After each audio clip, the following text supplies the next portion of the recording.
I'm Sara Elizabeth Timmins. I am a producer and a film consultant.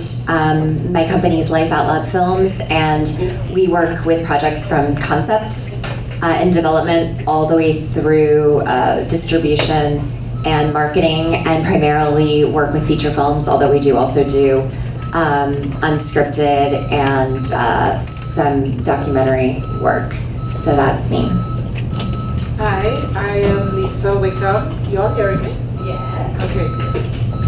I am a producer, director.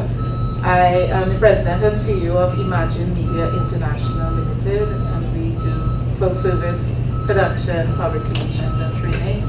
And I am currently the CEO acting, I stress, of the State Media House TTT Limited, which is TTT Television and 3 radio stations.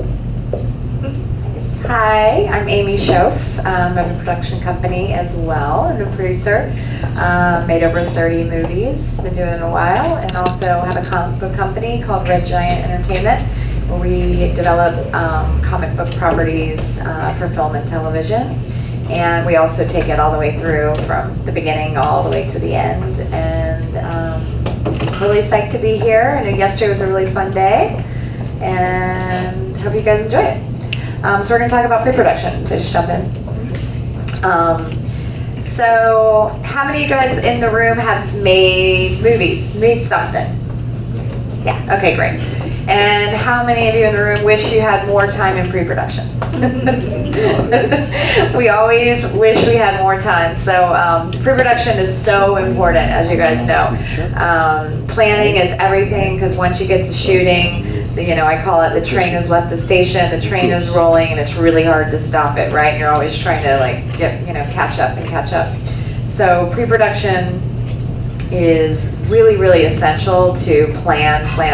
So I always say, technically for a feature film, pre-production is somewhere between, 10 and 6 weeks. I always like more time. You don't usually pay everyone for those times. You start paying people as you get closer to production, according to how much money you have. But I always say start planning really, really early, because you get your plan really perfect when you get to the time of actually shooting. What me and my partner do, we sort of have a tradition. We have a whiteboard usually in the production office, and we start doing the countdown, because it kind of creates kind of excitement in the production office. We say, countdown 45 days to 43 days. We make a list of the things that we have to do that day. And it's kind of great for people in the office, especially if you're working with new crew, new people to the business. It kind of helps set the tone of the day.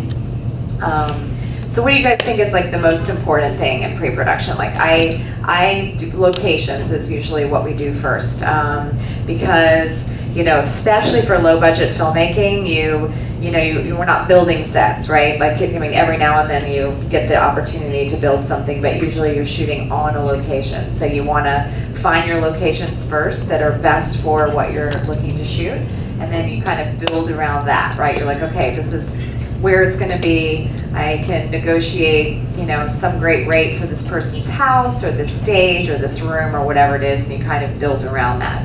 So once you have your location, then you can start thinking art department. You can start thinking, what are the things that are going to make these sets look the best they can be. So for me, I feel like that's for most people, that's locations is key. And I want to say too, at this stage, I think budget is, you're just kind of figuring out what you really, really need. But it's so important to get your budget.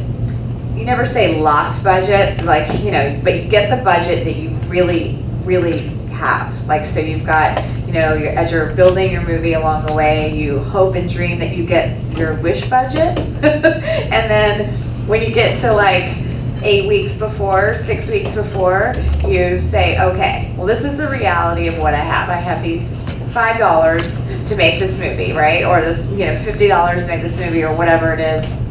And really use that number, be smart, and like build around what you have, what you actually have. Because I've gotten to a situation, I'm sure as we all have, where we get closer to production and we keep thinking this money's coming and we're planning for this wish money over here, and then we're not setting ourselves up for success, right? It's best to just know what you have and build around that, because it's, you can get things for free. That's when you pull in all your favors and you ask your friends and family who can help us, who can come down and work. So really have your budget in reality when you get close, when you start your official pre-production, know what you've got. If money comes in bonus money, awesome, but just build your plan around what you really, really have.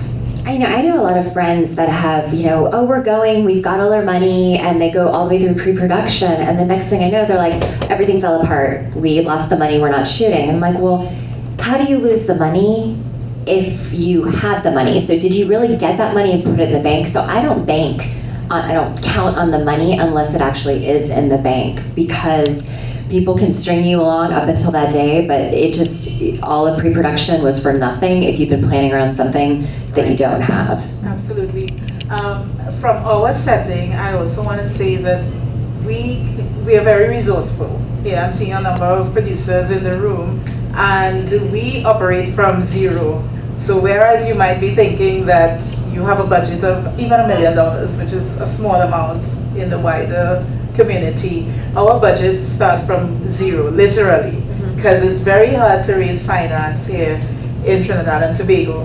It is a reality. It's hard here. It's hard for us too. Well, I know that, but it's just a different level of hard, right? Yeah. So I always tell producers or team members that if you're starting, start with a budget of zero, which is that you really have to get creative to find ways to. So you create the budget, what would be the real cost of the item, but work on a way of replacing that item with whether it's a contra or a trade out or some friend or family, because realistically, if you sit and wait until you get that ideal budget, even if it is 100,000 TT dollars or 50,000 TT dollars, you may never start. And I want to make that example because we just came out of Cari Festa, which is the Caribbean Festival of the Arts. And we did a training program with 9 young people and gave them a budget of 2,000 TT dollars.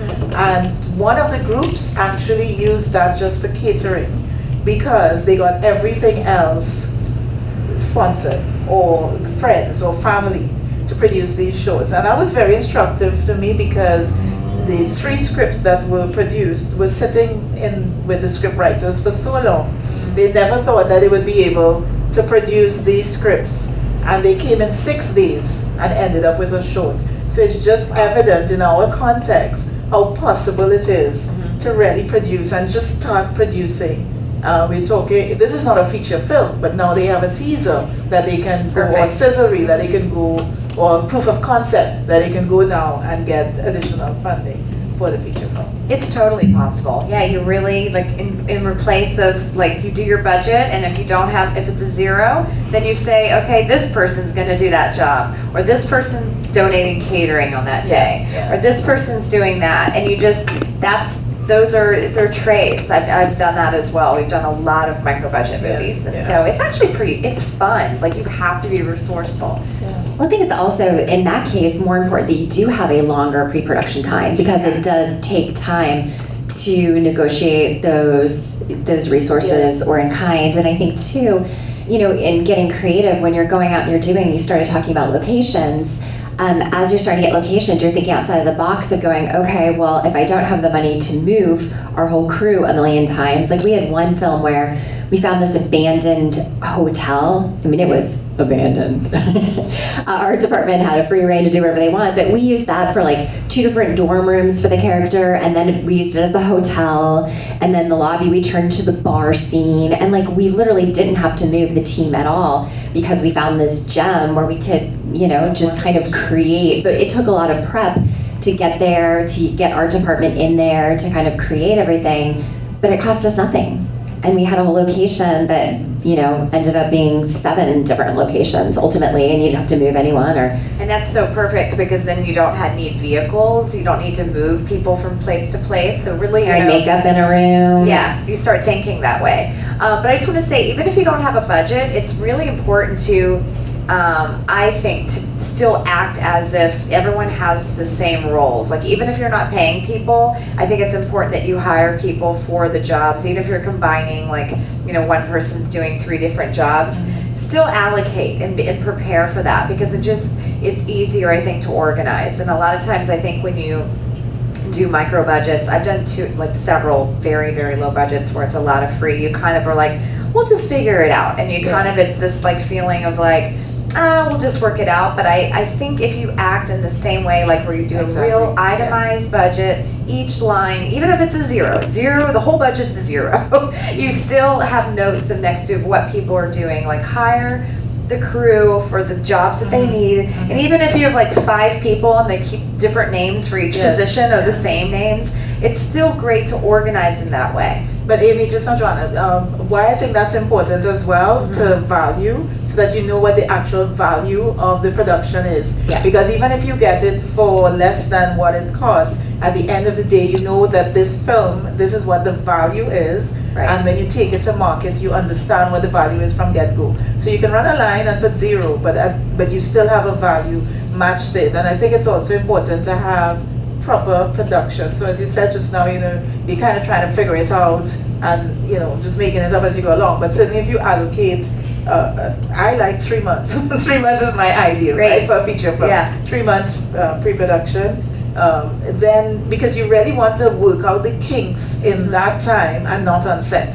Because you spend more money on set if you have to do rework or spend longer hours because you're trying to figure it out on time. If you are paying people by the day, then you're gonna end up running up your costs that way. Absolutely. So, and such a big thing to do is also, like, if you're not quite ready, pre-production is the time to say, okay, let's hold the phone for a second and let's not start production. Let's I call it push. Like, let's push a couple of days. Let's push a week. We need more time to prep versus, you know, you kind of, especially as a young filmmaker, you get excited and you're like, okay, we're actually going to shoot on this day. And I talk to people a lot where they're like, I'm shooting on this day. And I'm like, okay, well, do you have your cast? Do you have your DP? Do you have is your script the best it can be? And you have all these things and they're like, no, I'm not quite ready yet. And they get in their mind, they just get so excited and they want to shoot that day. I'm like, why do you want to shoot on that day? Take another 2 weeks to 3 weeks and just really, really be ready. Because if you could rehearse with your actors another 4 days, if you can do maybe another pass on the script and lose a location,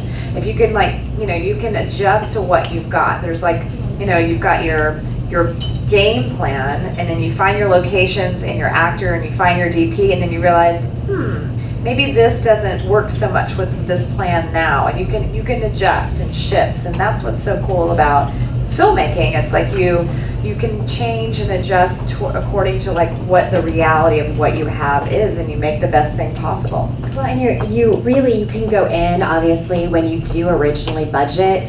Hopefully you've done that around a temporary schedule that you're going to use, but that schedule always changes once you figure out who the actors are and what their availability is, what locations do you have. If you're shooting at a school and you have to do it on a weekend because school's in session Monday through Friday, or you're shooting at a church and they're only, have nothing going on a Monday or Tuesday, like that's suddenly going to shift everything that you do moving forward. So you really have to get in to prep in order to have the schedule that you're ultimately going to use. And that's when you prioritize. You go, are you going to have this great actor that's actually going to come in and work on your film for 3 days? You're going to plan around them. If the location's the most important thing, then that's going to be the center of your scheduling. But you kind of have to really be able to get in the weeds with that before you can get your schedule locked in. I had an AD, one of the first ADs I ever worked with, and in the production office, I think it was the first day, we always start with having a big meeting of everybody that's involved, which is really good because that way everybody gets on the same page. And we had a whiteboard, and he got up and he wrote, good, cheap, easy. And I think now we substitute easy, fast, same thing. Pick 2. And if you think about it, it's like, okay, you can get a great product and it's cheap, but it might not be fast. It might be fast and really great, but it's not cheap. And so that just really illustrated for me the importance of pre-production, is that you do need the time in order to save money. Yeah. One of the things that jumped out at me, you spoke about script as well, is that you may come to the production with a script that you think is locked and this is your script and you want to work on it. But as you start to work on it with the actors or even other members of the creative team, or not necessarily the creative team, depending on how the producer and the director works with their team, you find that you have to make modifications to the script. And it's better to have the modifications done before you go to film and end up with an end product that doesn't connect because the script wasn't properly fleshed out and developed. So pre-production, you should really have your script locked, but things can come up, and I'll give you an example. So when we did Girlfriend's Getaway here in Trinidad and Tobago, that script was originally meant for the Bahamas, because those of you who know the story, you know it came out of the Tyler Perry camp, their custom shooting in the Bahamas, and we were able, well, film TT of that time, was able to convince Roger Bob to bring it to Trinidad and Tobago. But it just meant that once they landed here, a number of the scenes were not of Trinidad and Tobago. So they switched the story from Bahamas to Trinidad and Tobago, but the Bahamas, and I'll get a little local now, didn't have doubles. So if you saw the film, you know, they had references to doubles, to carnival, to cricket. So they had basketball, so we had to switch the basketball to the cricket, and to take out hamburgers and make it doubles and so on. And that only happened in pre-production, when they landed on the ground and realized, well, okay, so we have to change around some of these scenes, and in changing the scenes, it impacts the location. So instead of a basketball court, you're looking for a cricket field, and you're looking for a cricket star to put in there instead of a basketball star, and so on. So those sort of things, you have to allocate time for that, but it makes sense to do that before you start to film. Because then, and you don't even think about it until you're there, because you just, you know, your head is in so many different places. Exactly. And so it's so much better to shoot it right than when you get in post-production, as you guys know. You get in the edit room and you're like, oh my gosh, like, you know, and you're gonna have to, and you start, you know, budgeting. So on that, you guys, I always budget 1 to 3 days of pickup days. It's called pickup, because I just know that you're gonna look at it later, or you know, that night or the next week or the next month, and you're going to want more. So I always try to budget, and whether that's the budget is zero, you tell the crew, hey, and like, you know, in a few weeks from now or 4 weeks from now, this happens on pretty much every movie I do.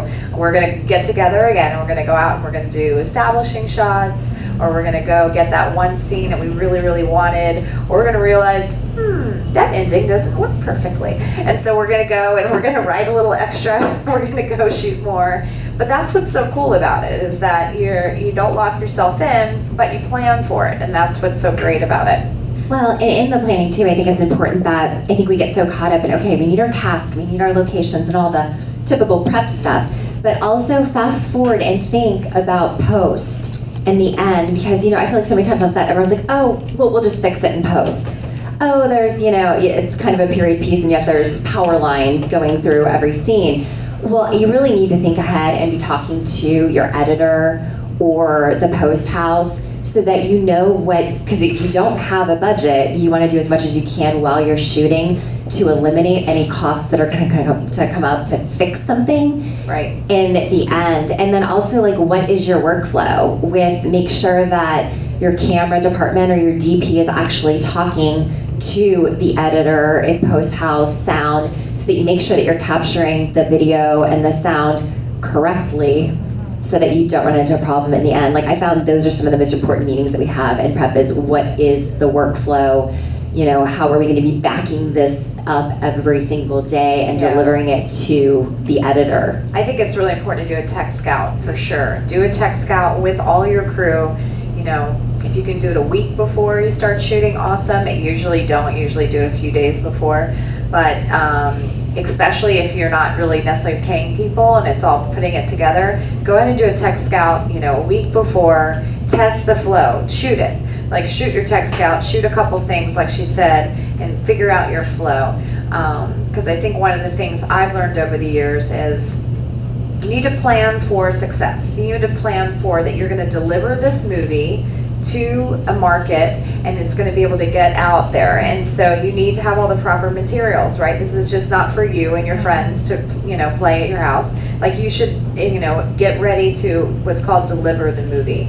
And so all your technical specs need to be right. You need to have your contracts in order.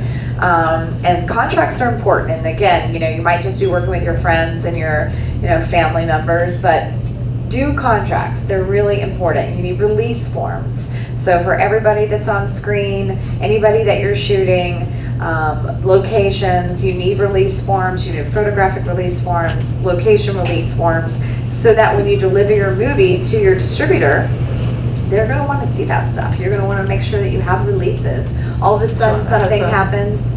Yeah. I just want to. Excuse me, sorry. So, I work with filmmakers all day, every day. So, one of the things that I know about filmmakers is they're not thinking about delivering a film. Mm-hmm. What they're thinking is, I've got to get this film made. They're not thinking, I've got to get this film sold. Right. So I just kind of wanted to I'll talk about it more. slow you down Sure. out there, because to me, it's really important that you start out with the idea, we're going to get this film sold, it's going to a distributor, therefore we have to deliver it. And I just wanted to go over that a little bit more. Well, and as an example, I have a friend that did a documentary. It dealt with several NFL teams. She was unaware in the process that she needed to have clearance, because you have to clear Everything. logos, products, anything that shows up. If there's a Coca-Cola sign in your film or in one of your scenes, you got to get it cleared. Well, she was just unaware of that, so she went to a distributor who was going to pick up her film. They would not take it unless she worked with the NFL to get clearance.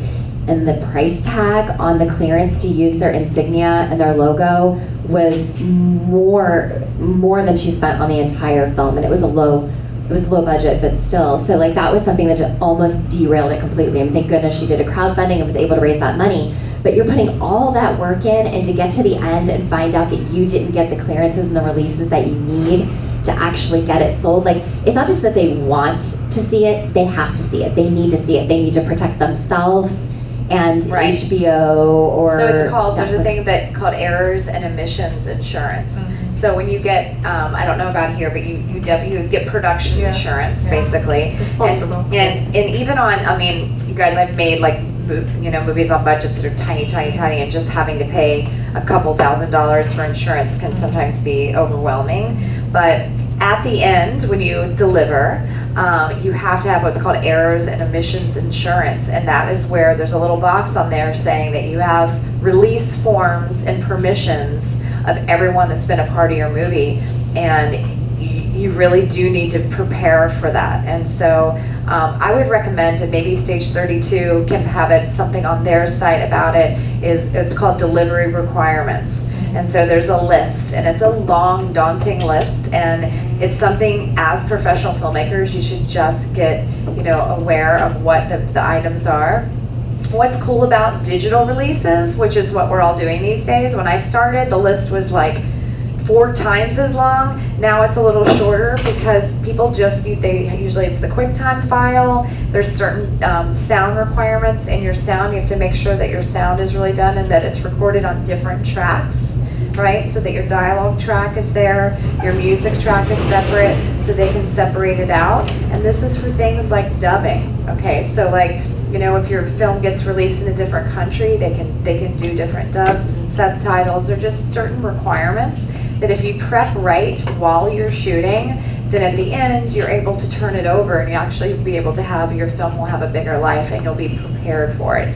So in pre-production, I always have a meeting early on with my coordinator, whoever your production office staff is, and go over this list with them. So at the end of each day, you know that you've got that actor agreement, you've got your sound reports, you've got your camera reports, you have the release forms of the locations that you use, and you have your crew deal memos. And so each day, because a lot of times in low budget movies, you've got different people coming in and out and helping, and you forgot, you're like, who was that PA on day 1? I can't remember. Yeah. And and when you're in production, your head's exploding, and at the end, you're just exhausted, and you don't want to sit there and figure out this pile of paperwork, and it's a mess. So if you do it daily, and you have your office staff prepare for that, and you have literally a checklist of what you need, you create your production files. I know it's old school, but have them in paper, and then also to take digital copies of them. You can just use your phone and take pictures of it, or you have somebody scan them, so that each day you've got these forms for everything. And so at the end of your week,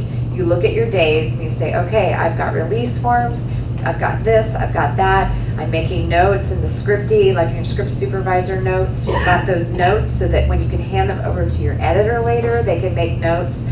Remember, there's a Coca-Cola sign in the far left corner. Frame it out, because you're shooting in digital, right? Which is so awesome these days. We can shoot in high-res digital formats where if there's something happening over here, if you're shooting a sci-fi movie and there's something over here that just does not belong in that movie, you can just move the frame over, right? It's so, If the boom is in there, or you have a crew member running through, or whatever. There's just some things that, like, it's so beautiful. We're at the land that we have digital now. Like, you have no idea. Like, old school when I had film days, like, you're shooting film and you're like sending it to the lab. You have no idea what it looks like.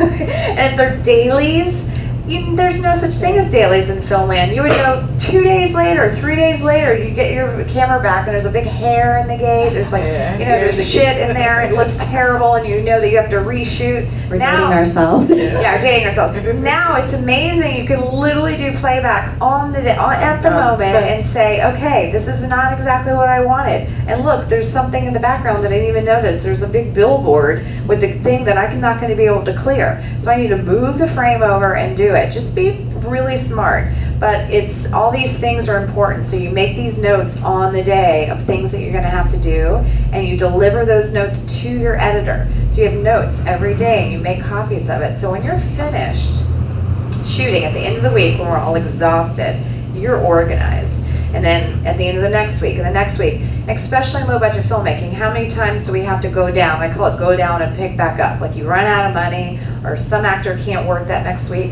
and you have to put everything on the side for a second, and you come and you pick back up later, the next month, the next weekend, or whatever. Or the next year. Or the next year. You guys have done this. I had a big famous actor that ended up, wasn't paying him very much, and he had to go do another movie. We lost our money. I had to go down 9 months and come back and shoot more. And that movie ended up winning Sundance. A big actor, got more famous during the year that we were off, which was amazing.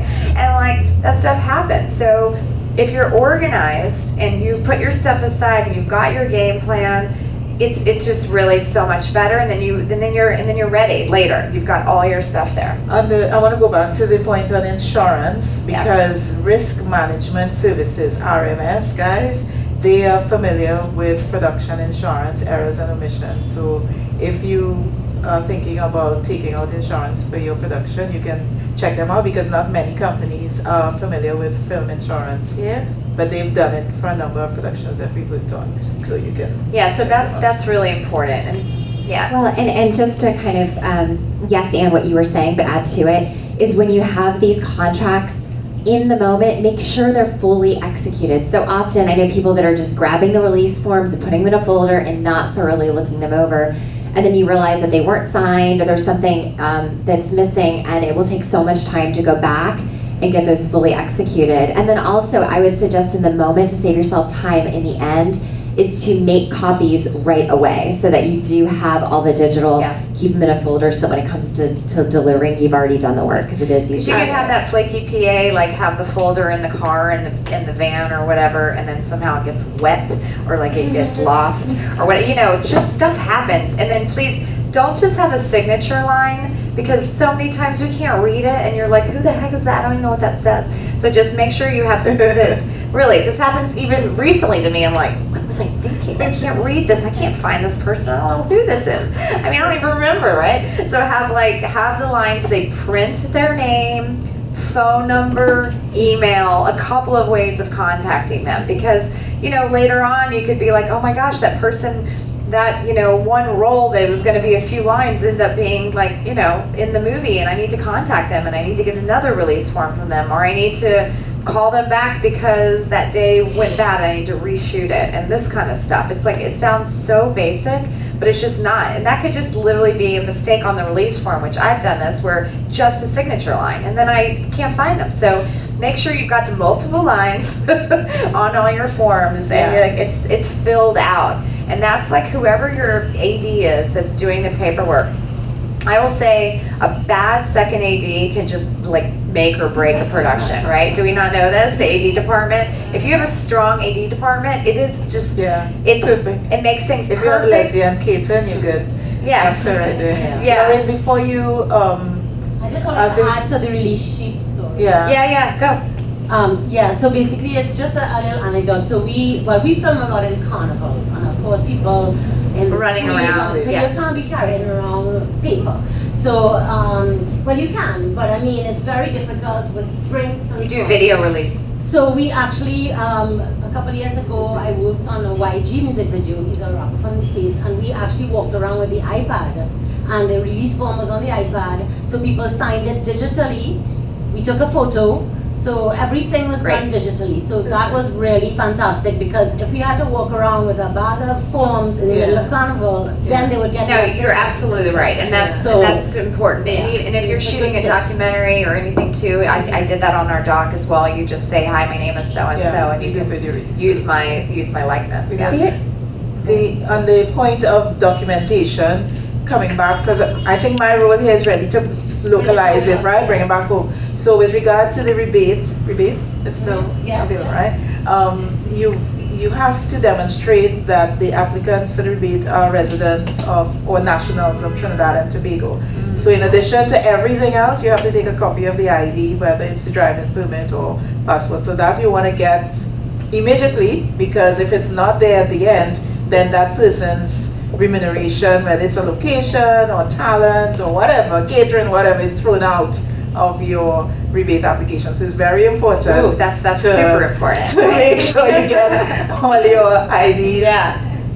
And for us, like with contracts, because we deal a lot more with unions. I know you guys are actually kind of lucky you don't have to deal with unions here, but we have all union stuff in LA. So like we have to get everyone's license. It's a lot of paperwork. So it's a pain, but it's really necessary. So I would just get used to like structuring your productions that way, because it'll make your life so much easier later. Well, and also I think something we haven't touched on, which is important, is the location scout itself, which, on bigger budget films usually wait until just a couple days before you're shooting. But I think in the case of indie film, is if you have your DP, you know who's doing sound, is to get those key individuals together. Your AD, I would say sound, everybody, text as many people as you production can, designer, and get them to the locations ahead of time so that you can pinpoint any problems that you might have, as opposed to getting there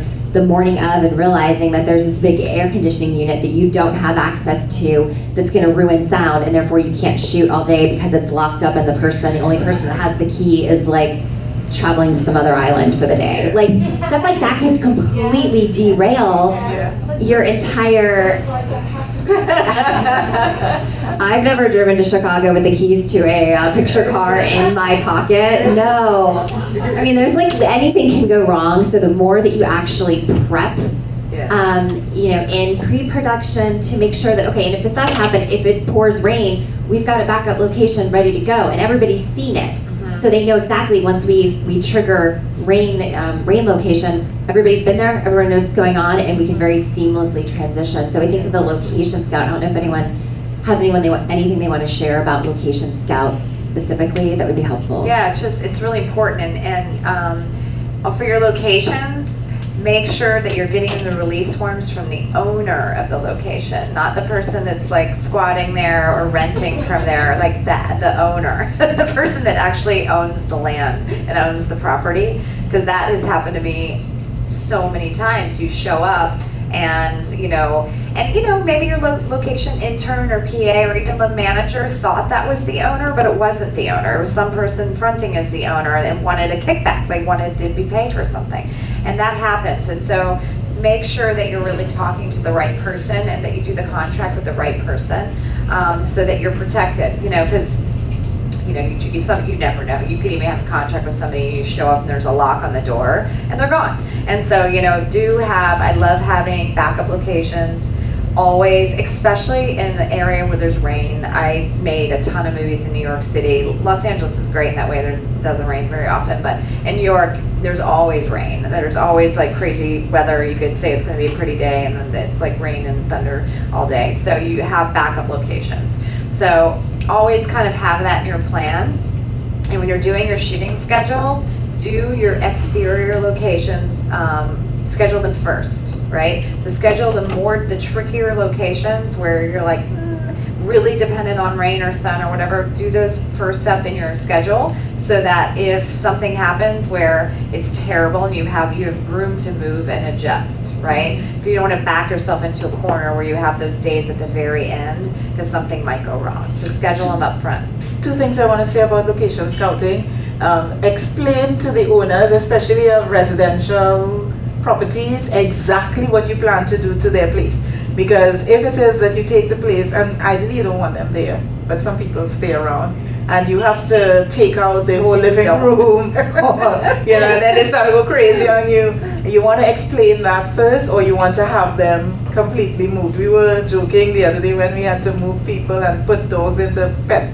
We didn't even know we had a pet hotel in Trinidad and Tobago until we had to put somebody's pet in a hotel. But really and truly, some owners, we have to understand as well here that there isn't that understanding of films come and take over, paint over your house, and then you're thinking, what's going on? Why are you disrupting my home like this? So it's very important to explain. It's also very important to put back the location exactly the way you found it.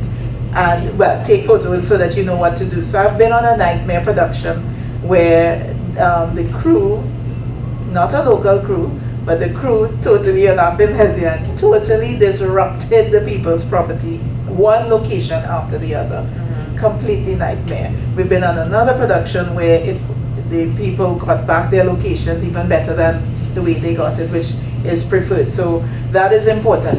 The other point on location scouting I wanted to draw your attention to was to scout the location around, ideally scout it around the time that you expect to film. So if you want to do a morning scene, you want to go and do the scouting in the morning so you see where the sun is, so you know exactly how you're going to be setting up your shots. So, because if you do it the other way around, you go and you find you might end up with surprises in terms of angles and so on. Right. Yeah, and something that you said, which is really key in prep, is communication. Communicating expectations, not just to location owners, but to the crew, to the talent that you're hiring. Like, hey, this is the production. This is how it's going to run. This is how we can accommodate you, and this is how we can. That's I mean, I remember at one point we had like, if you can't do it, just be straight. we almost had an actor break down the first day of set on one of my first projects, because I don't think it was clearly communicated, the actual, like, what we have and what we don't have as far as star trailers, and I don't know how that got lost in translation, but literally, like, if that person did not come back after the first day, we would have been in big trouble.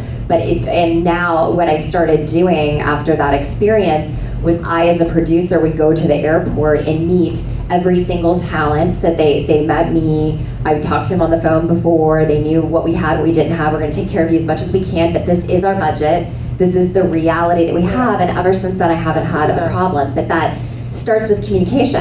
Crew, listen, we are going to cover gas. We can't cover gas. We can't give you a per diem. Like, communicate these things ahead of time. If you could put it in writing, it's even better, so that everyone understands everybody is being treated fairly and the same, and this is what we cannot do, so that you're not having to have those conversations on day 2 or 3 where someone's pulling you aside and then making demands that you cannot meet. And the same with the location owners. I think I kind of want to pivot and shift a little bit to the creative and the vision aspect of pre-production, because I remember someone asking me on another panel about, how do you deal with conflict if you've got one department that has an idea that's completely in conflict with the director or another department. And my answer was, if you, in the hiring process of all your crew, you hire everybody based, obviously on talent, but everybody has to have that, in my opinion, the same vision. Yeah. This is the vision, this is what we're doing. And if you hire everybody that vision is aligned, then it makes everything moving forward that much easier, because when you're in conflict, you're trying to figure out how to deal with something or how to shift, you all of a sudden go back to, okay, this was the vision, and we all agreed to it, and this is why we're here. And a lot of the potential conflict that could happen kind of fades away, and the answers become very apparent as to what you should do. And it's not about who's right or wrong, it's for the greater good. And I think that a lot of that happens in the hiring of your cast and your crew and all of those conversations and communication that you have in prep. You're absolutely right. You're absolutely right. When I am hiring, I have 2 words: no drama. So if you come with a history of drama from other productions, you're not going to be on any of my productions. Just saying. But to put into meaning what you said, based on Home Again, the film, the expectation around the vision was that everyone who came, so we had 37 international crew coming in, and they were told exactly what to expect. The cast, the international stars were told exactly. Before we started, I was talking, and Lorraine and Leslie Ann worked on that production, so they would know that we literally had no resources on the ground. We sort of had everything prepared while we were filming, and that expectation was communicated to the cast and the crew before coming. And the vision around it was, this was an independent film, that we're going to go there, we're going to train. So the international crew was told this in advance, that you're not going to get the same thing that you'll get in Toronto or in Hollywood or in South Africa. You're going in there, it's virgin territory, but you have resourceful people willing to work, willing to commit, and are you guys prepared to help train these guys along while you're filming? And every time, something came up, like, I don't have I don't have a wardrobe trailer. Well, eventually they got one, but it was, but you knew this, and remember, we're working through this, and this is what we're doing together. And it was an amazing experience in the end, because everyone who was brought in on that production was on the same head. So just to support what you're saying, and it makes it so much easier that you minimize any unnecessary disruption due to interpersonal conflict by hiring the right people from get-go. And I like to try to keep it, I don't know how the rates work here, but we kind of do have strict tiers. There's usually, well, for union, you know exactly what it is, but if you're non-union, you have your key rates, your seconds, and your thirds. And that could even mean like, $3 for somebody, $2 and $1, but like everyone makes the same. So all the keys make the same, the seconds make the same, the thirds make the same. And it could be all zeros, and that's fine. But if that's the case, that's the case. Don't pay somebody don't make a deal with somebody on the side, and then people find out. Everybody, the crews are like little families, right? So like, that just creates bad juju, like from the beginning. Just like everyone needs to be on the same page. Or maybe you're making a deal with somebody, your production designer, you're gonna make a deal with them and say, listen, you're designing these beautiful costumes for this set, and I'm going to allow you to keep the wardrobe after. You can't use it for another movie without our permission, but like that's something that's going to be your asset that you're going to keep, and that's your bonus. For the DP, maybe you're going to buy a camera for the actual production of the movie, and maybe their payment. I'm giving you some good ideas here, and maybe their payment is they're going to take the camera at the end, like they're going to own the camera. So like certain things, there's ways of paying people with items in ways, but just make sure that there's a fairness, because that happens on just every movie. You can get like just disgruntled, or people find out, oh, we're not getting paid overtime, or we're not getting paid, we went into our lunchtime, or whatever, that kind of stuff. Just be in communication with everyone and try to keep it the same. And if you've got to make certain little new rules for other people, just talk to everyone about it. Say, listen, I'm going to ask so-and-so to stay late tonight, and they can come in 2 hours later tomorrow morning. Those kinds of things. I feel like fairness. Film is so interesting, right? Like we really do become this unit, and I think that things can kind of go bad when the communication breaks down, or people feel like they're getting better treatment or worse treatment or whatever in that realm. So just especially in low budget filmmaking, if you really communicate as a family unit, you're all on the same page, it just helps so much. And that's with creative too. It's kind of the same thing. If we're all working towards the same common good, and And maybe the director changed their mind. Can you imagine that? Have you guys ever changed your mind and worked with a director that changed their mind? Directors change their mind? If that's the case, and a lot of times directors aren't the best communicators, but it's up to the AD, it's up to the producer to support them in getting their vision out. They may come in the morning and be like, oh my gosh, I'm seeing this location in a whole different light, even though we've scouted it 4 times, and like, I want to change it, and I want to look this direction, and I want the actors to go this way. It's okay, right? We're in a creative field, we can make those changes. Just, instead of like getting all upset about it and making that's not what we planned, let's make the change together and support the vision. Let's make sure that every department head knows those changes so that they can adjust accordingly. And that's just, that's part of being, part of the picture. What I think on top of that too is keep in mind as you're prepping, and especially if you're not paying people or paying people very little, taking care of people is key. So make sure that, are they being fed? I've done shoots where it's like a 6-day week and 14 to 16 hours. I'll never do it again. The dumbest thing I ever could have done, because I got more out of a crew working 5 days a week, and they had 2 days off to creatively re-energize and to pick things back up and come and show up as their very best. So be careful, even though you feel like, oh my God, we have to get this done super quick and we have limited resources.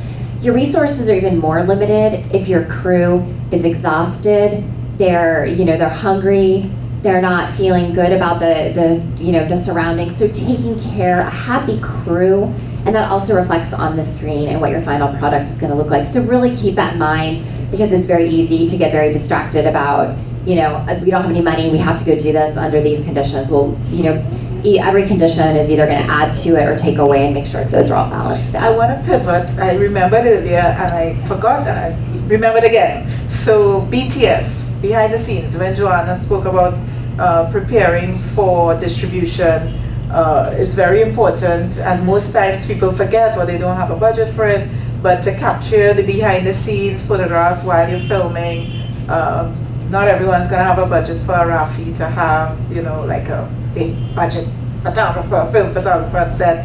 But sometimes this is where your poster, as an independent, your poster might come out from some of the BTS, or now in the digital arena, you want to create your Facebook pages. All of that you want to be thinking about even before you start. So you have the Instagram, your Facebook, so you can start populating that, generating the buzz that might help you in crowdfunding to go to another level and so on. So that's something I think is very important. And interviews as well. Yes. So especially if you have anybody of notoriety on your set, get an interview with them before they wrap, get them at Crafty, or before they get out of their wardrobe at the end of the night, just hey, let me grab you for 5 minutes, talk about how was your day, are you having fun on the set, tell me about your character, those kinds of things. Those things are so key. And when you're doing setups, right before you roll, and after they rehearse and they come back, make sure you have a back behind a still photographer or something and get some of those shots, because when that's part of delivery, is they want at least X number of photos. They usually want some black and white photos and some color photos, and the behind the scenes for the DVD or whatever, the extras and promotions. And because that kind of stuff, you finish a movie, and I've totally skimped on camera on still person, and I regret it so much, and I'm having to go in to the movie and to the digital and and take frames, pull frames off of things, which it's fine, it's just a pain. So if you really think about that, you'll come up with your poster. You'll find your poster, and then you have somebody playing with it while you're shooting, and by the time you're done, you could piece together your little trailer that you need and a couple poster shots, and then you're putting it on your Facebook page or Instagram page, and that is so important to start. So that, we can even go to that. You want to go to, or do you want to go? Well, I was gonna say, and even so, when you go to deliver, the supplemental materials that you have that you're able to give is oftentimes very helpful in delivery, or depending on where you are, streaming service, they want to do okay, let's do a 5-minute behind the scenes kind of a. It's essential. It's part of delivery. Everyone wants it now. You have to deliver it now. And let's go to storyboards too. We're talking about prep here. What's to create an efficient shoot is, have you storyboarded it out? I mean, have you thought through, has your director actually thought through exactly what they're going to shoot, make sure that they've got the close, the wides, all the angles, and that's going to allow you to move through your day quicker and be more efficient? Let's wait. I mean, I know that we're starting to get towards the end. Like, what are some other things that we're... Well, continuity, if you're talking about storyboards, something that's very usually missing here is continuity. Scripting? Really? Yes. Yeah, script supervisor. Yeah, script supervisor. So, Yeah. and then you find out, like, well, for a number of reasons, not just for the airing that comes off if you take a phone call, which is the traditional thing, but even continuity in the story, because you're never shooting in sequence, right? You might shoot the last scene first or the middle and so on. So it's very important to make sure that you have everything, because that's something you can't fix in post. No, So- please. I see it. I don't know why. I'm such a nut on continuity. I'll be watching movies now and I'm like, that candle was high on that last shot. Now it's like down here. What's going on? Or that person's hair is like, what? You know, they came back, it's a pickup shot and someone's hair color is a little different. I always notice that stuff, and that's just silly stuff. Like, that's on us. We have to catch that, and you can't catch it when you're shooting out a sequence. So please hire a script supervisor, and and even if it's just a PA, and teach them what to do. They're taking notes, right? They have the script, and you take notes, and little things that happen, they're taking notes along the way, and that goes to the editor, so the editor can notice. So they don't put one shot of someone's hair long and next to a shot where they hit their cut, or if it's an action movie, or if it's a movie and there's like an injury or a wound or a scar or cut.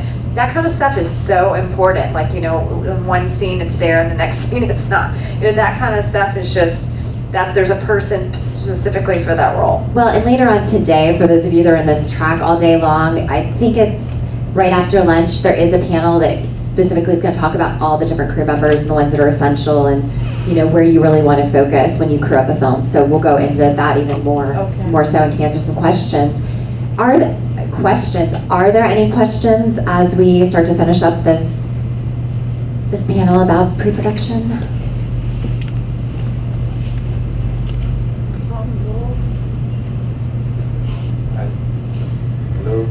Hello.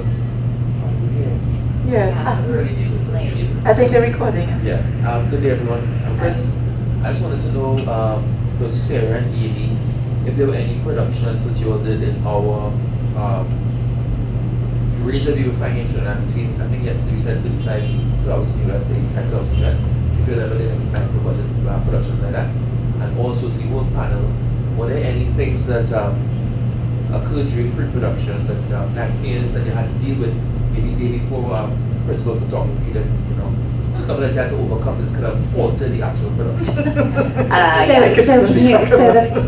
So what has happened in pre-production that could have possibly halted the entire production, or some of the challenges we've had? And what was something last minute that just popped up, Yeah. And then the first one thing, 100 things. Yeah. And then what was the first? If you've Just if you've done micro budgets, yeah. If we have, okay. Do you want to start? Sure. Oh gosh, I've made a lot of micro budgets. Yeah. Some of my first movies were micro budgets, and I've done period pieces on micro budgets. One of my last movies I did a documentary, my first documentary ever, and probably my last documentary, I don't know, was micro budget. Pretty much, I got everything for free. I mean, I had a very, very small budget. So yes is the answer. It's totally possible. I actually find them really creatively challenging, because when you got nothing, like that money is not going to be the bargaining factor, you have to create other things to bargain with. So some of the examples I told you before, like you can offer items. You can offer maybe, okay, so if you work with me on this movie, I promise I have another movie coming up and I'll pay you on that one. Or, just other fun things, or I'm going to give you an extra different credit. Some people, that a really great way to bargain, I think, are credits. I'm fine with credits, offering people credits. Like if someone's a superstar, you have a superstar production person. Like I think there's somebody in this room that's a superstar production person that is not listening to us right now. She's not listening to us. You can offer them like a co-producer credit, or somebody that they're on a certain track and they're going to work for free on this movie. It's like they're working towards where they want to be. Give them a better credit. So there's a lot of things that you can do like that.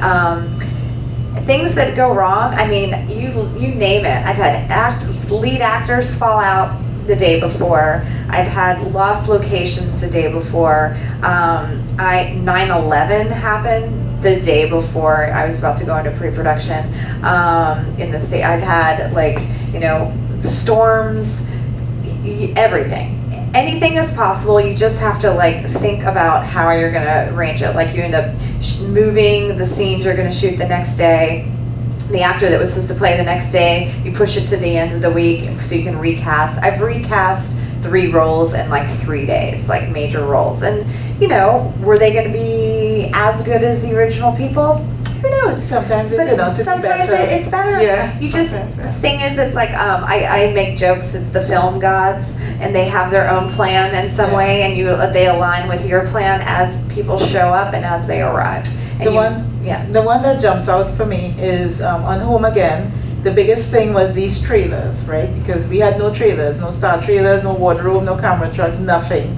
And when they called and said, we need to have honey wagons and 3 bangers and all the jargon from Hollywood, we didn't have it. So I kept going to Davey, you all know who these guys are, right? Davey and Johnny Q, and so I said, I need these trailers, you all need to bring them in. Yeah, Lisa, we bringing them in, don't worry, we gonna bring it in. And what it is anyways, I said, I'm gonna draw it out to them. You need to have a washing machine and an ironing board, and in the wardrobe trailer, and then the star trailer has to have a kitted out gear thing and all of that. And about 4 days before Leslie Ann, maybe 5 days before, no trailer, nothing on its way.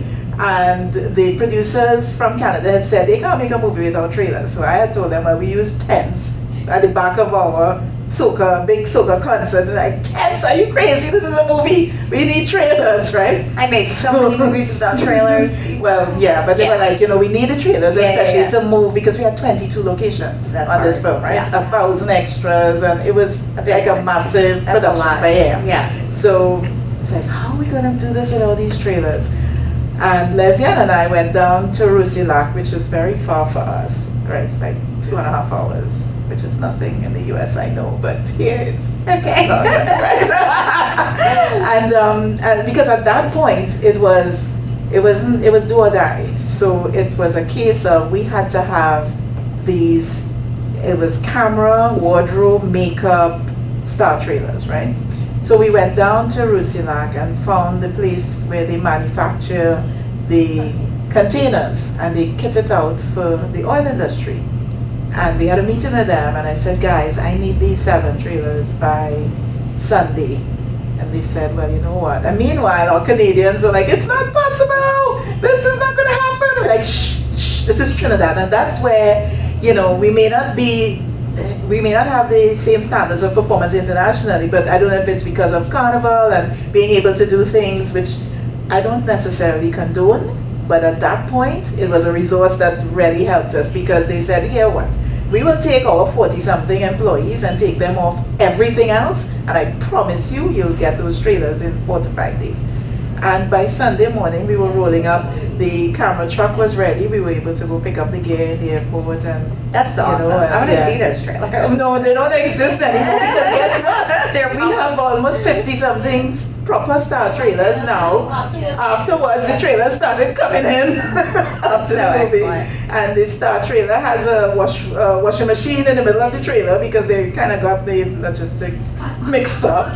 It's where there's a will, there's a way. Totally And is. these ladies are rock star producers because you think outside the box. There are no rules. Creative. What are you going to do on your feet when everything completely falls apart? And that's really what sets a great producer aside from Yeah. just an okay producer, because you just have to make it happen. You just make and it happen. Find Yeah. a way No barriers. to do it. And I think it's important, based on your question, to note that I don't know anyone that's just started doing big budget films. Most producers have started with your micro budget. So we've had, and that's the best way to learn. I know exactly what to ask of all crew members, because I've been on the films where I was doing locations, I was doing casting, I was, directing transportation. I've done it all. So as a producer now, when I hire a team, I know what to expect and what I can ask of people. So, embrace this moment where you have the micro budgets, because you're gonna learn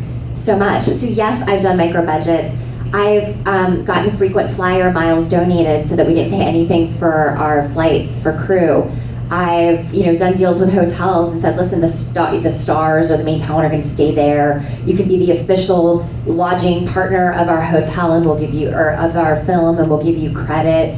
I've gotten everything donated, and if there was any money, it went towards the cast. To get that cast member. Cast and food. Cast food. So there's really a lot of ways to, creatively save the money to get that down to the micro budget. We were shooting on 9/11, so that I've experienced that. Hurricane Sandy, which hit in 2012, almost completely put us down. I mean, because we were in Virginia, so we weren't even on the coast, so we didn't expect to be affected by a hurricane, and yet we were shooting, We're Dirty Dancing, the original, took place, so we were up at this elevation on a mountain, that's where our whole crew was. And so as we're hearing the storms coming in, we're shooting, and I'm watching one of the scenes, and all of a sudden you see the trees in the background, like the one scene that's totally calm, and then you see them like completely bending over. We decided to cut the day in half, because we've got to get our crew to go back up on the top of the mountain, relocate all of their stuff and move them to hotels at a regular elevation, because that mountain we couldn't have gotten up had we not brought everybody down, because they would have been stuck and we would not have been able to shoot. Our main actor had to be out on a certain day. We had a hard stop with her, so we could not push and add more days to the schedule. In the meantime, one of our actors who was in those remaining scenes was stuck in New York because all the flights were completely stopped. We had actors that couldn't get there, so a hurricane. It's the puzzle, yeah. It is, and yet we finished the movie. It looks great, but it was a lot of juggling, very, very last minute. I have two funny stories, real quick. I mean, funny. They were disastrous, but we made them work. I was in upstate New York, White Plains, and it was the power outage. It was like in New York City, everyone uses their air conditionings in August, and there's always power outages. And so there was literally a tri-state power outage. I think this was 2008, 9.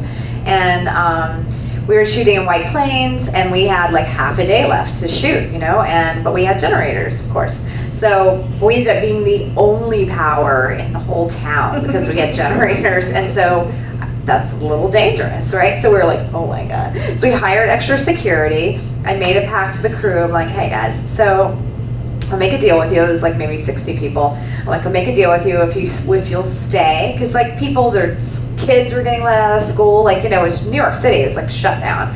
I said, I'll make a deal with you if you will stay and we keep shooting. We've got like 5 more hours. I'll take everyone home door to door. Because, the train shut down everything. And so they stayed. So I ran over to the local town, went to the Carvel store, because the ice cream store, because everything was melting. So they were giving away everything. There was like crazy looting going on. It was insane. So I went and got ice cream sandwiches for everybody. And we kept shooting. And at the end of the night, we had all our vehicles. I just packed all the vehicles with people and dropped everybody off to their doorstep, basically, instead of having to take mass transportation, or usually you do the crew where you drop them off at the corner, everybody to the same corner. Took everybody home. So we ended up making a day, and it ended up being pretty fun, and everyone got a ride home versus having to, deal with that. And then another time, I was shooting a film called Alphabet Killer in Rochester, New York, and unfortunately the grip truck went in one way and backed out a different angle and took down the transformer power lines. And literally, we lit fire to the downtown, like 7 transformer poles caught on fire. It started, the post office burnt a little bit in one area, and so it was like scary. But I had a really famous actor on that day that I only had him that one day, and I had a whole other location to shoot.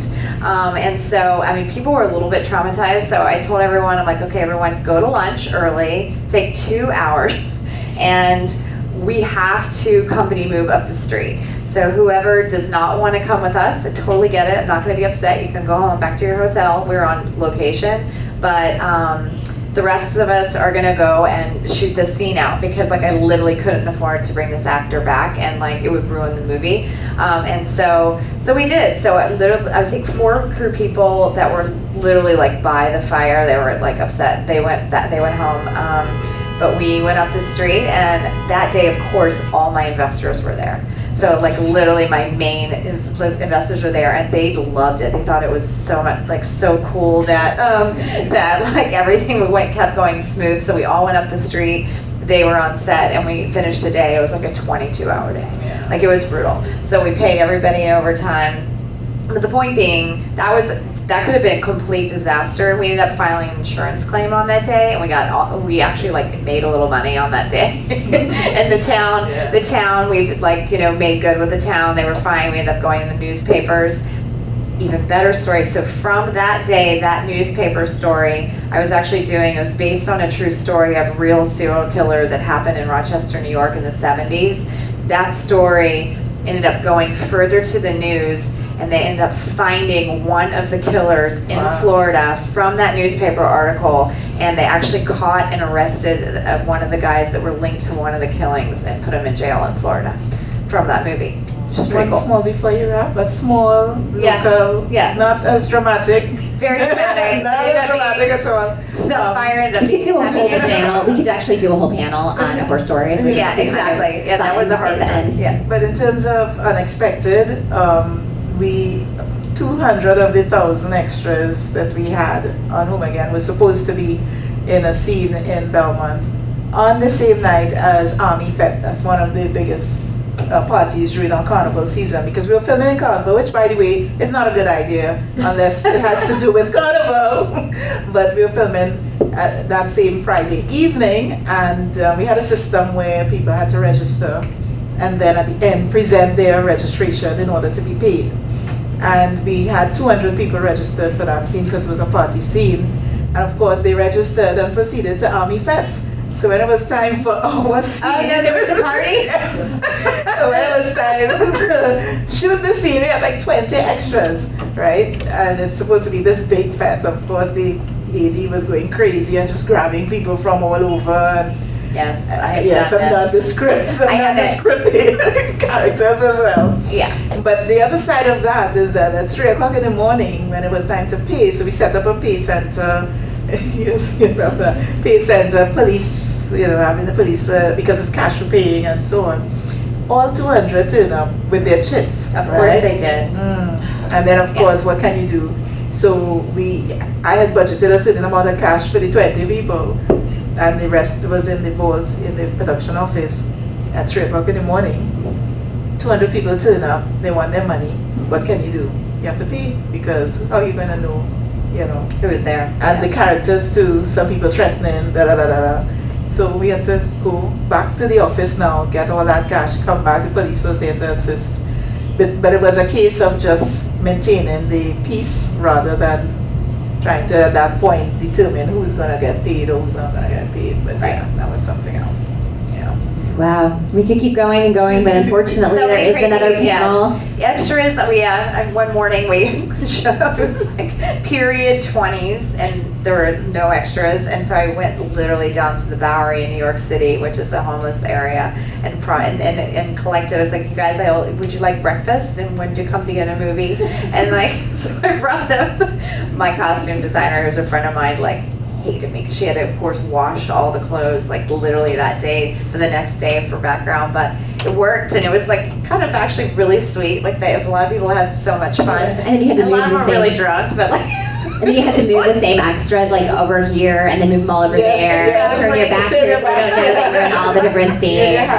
but the point being is anything is possible. Just be organized, be prepared. I would say more prep, always the better. Just be ready for when your shoot day, because once you start moving and shooting, it's very hard to back up. Be flexible. Yeah. Any other questions, or we have to wrap up now? Yeah, but I was just going to share thoughts that when we were talking earlier about communication, how important that is. Working on a docudrama, we got permission from a certain police, the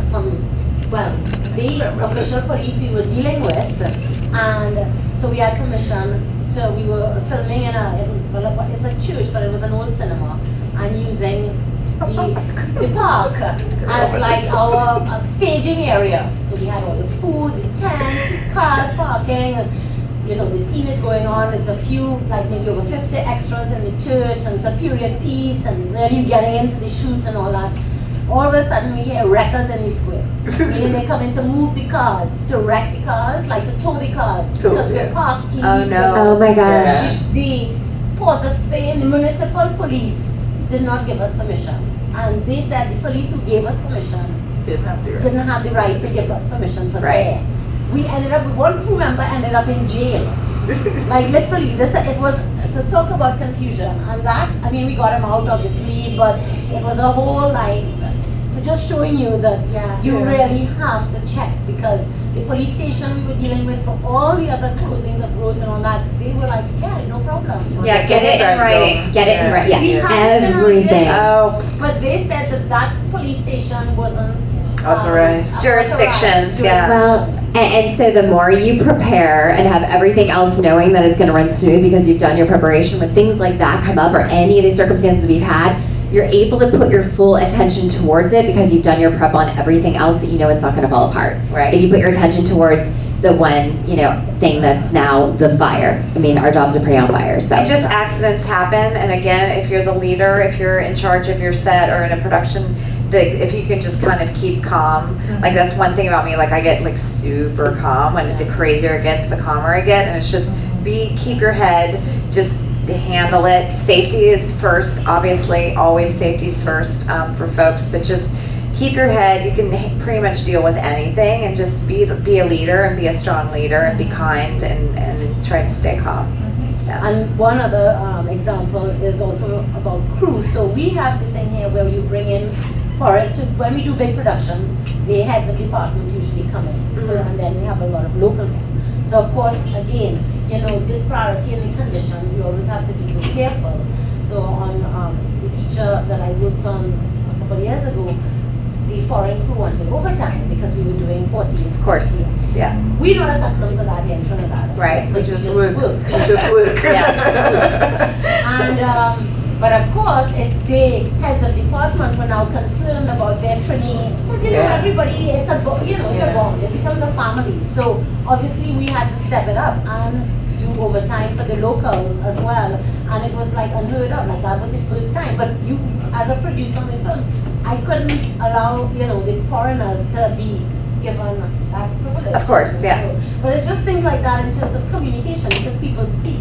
Obviously, they talk to one another, so you just want to make sure.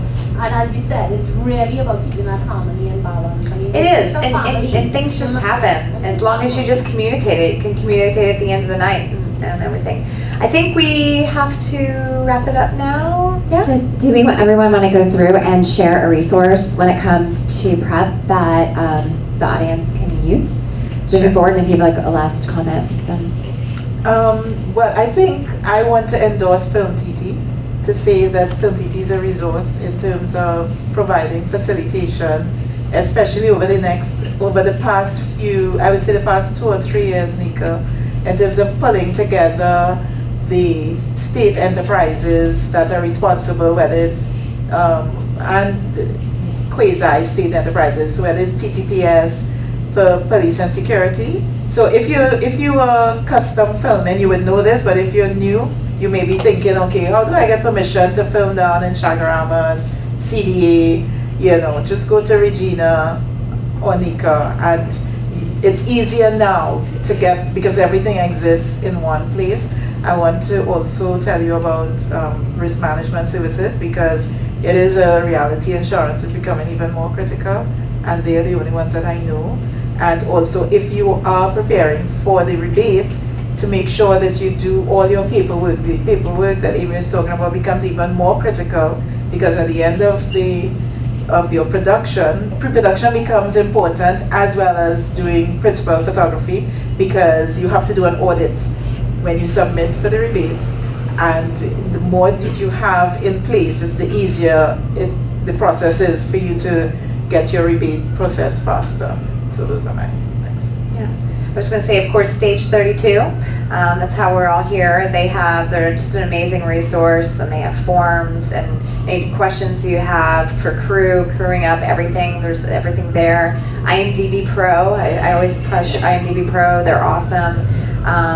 There's a thing called CrewNet. There's Mandy. A lot of these are resources for crew. Depending on what town you want to shoot in, there's always a mayor's office, like a film and television, in every city in the world pretty much that shoots. That's a great resource. Just go check in with them, get their listings. They usually have crew listings of people. Always go to find a production manager or location manager in that space, and they can help be your guide and resource there. That film delivery page, go online, you can just even Google it and put delivery requirements, and you guys get really familiar with that, and that's a big resource to have, and it's just going to help you set up your production in the best way possible so that at the end you can get distribution, worldwide distribution, because I think that's probably the goal for everyone in this room. I need to say something very important, as you say, about delivery and worldwide distribution. This is so important because some distributors, like the BBC, for example, will not touch productions that receive money from certain entities. So that's very important for us because we get a lot of government funding here. But some, if it's television especially, you wouldn't get distribution because of where your money came from. Not that it's dirty money or anything like that, but just based on their rules. So that's very, very, very important because we may not necessarily get, this is a real story that happened, that you're doing your work and you think, okay, I'll go to the BEB or I'll go to PBS or whoever, but there are certain guidelines in terms of source of funds. All right, so guys, check that out. So yeah, if you have an idea of who your distributor is going to be before you make your movie, which is awesome, and I think that everyone should start to think about that before you're making your movie. In prep, also think about how you're going to market your movie and who are your targets of distributors. Go on their website or make a call to those people to know what their distribution requirements are so that you're ready for it and you're not dealing with it after the fact. And I'll just stand the Stage 32 because in addition to crewing up, there's specific webinars about storyboarding, about your post workflow. I know I did one about keeping your costs low but the quality of the production high. So really go through those webinars and look at the ones that interest you and specifically are helping you. Like through every process, you can find something that's going to help you in pre-production, in production, and even in post. So you have all of the resources at your fingertips. And also there are a couple, like I have never used Studio Binder, but there's several organizational tools online that will help you stay organized in the pre-production process when it comes to your call sheets, when it comes to organizing these checklists that we're talking about. So I think that we've just given you lots of resources that you can actually use moving forward. And we are out of time because we're gonna butt right up into another seminar and want to give you guys a chance to kind of take a break. So Thank you. Thank you very much.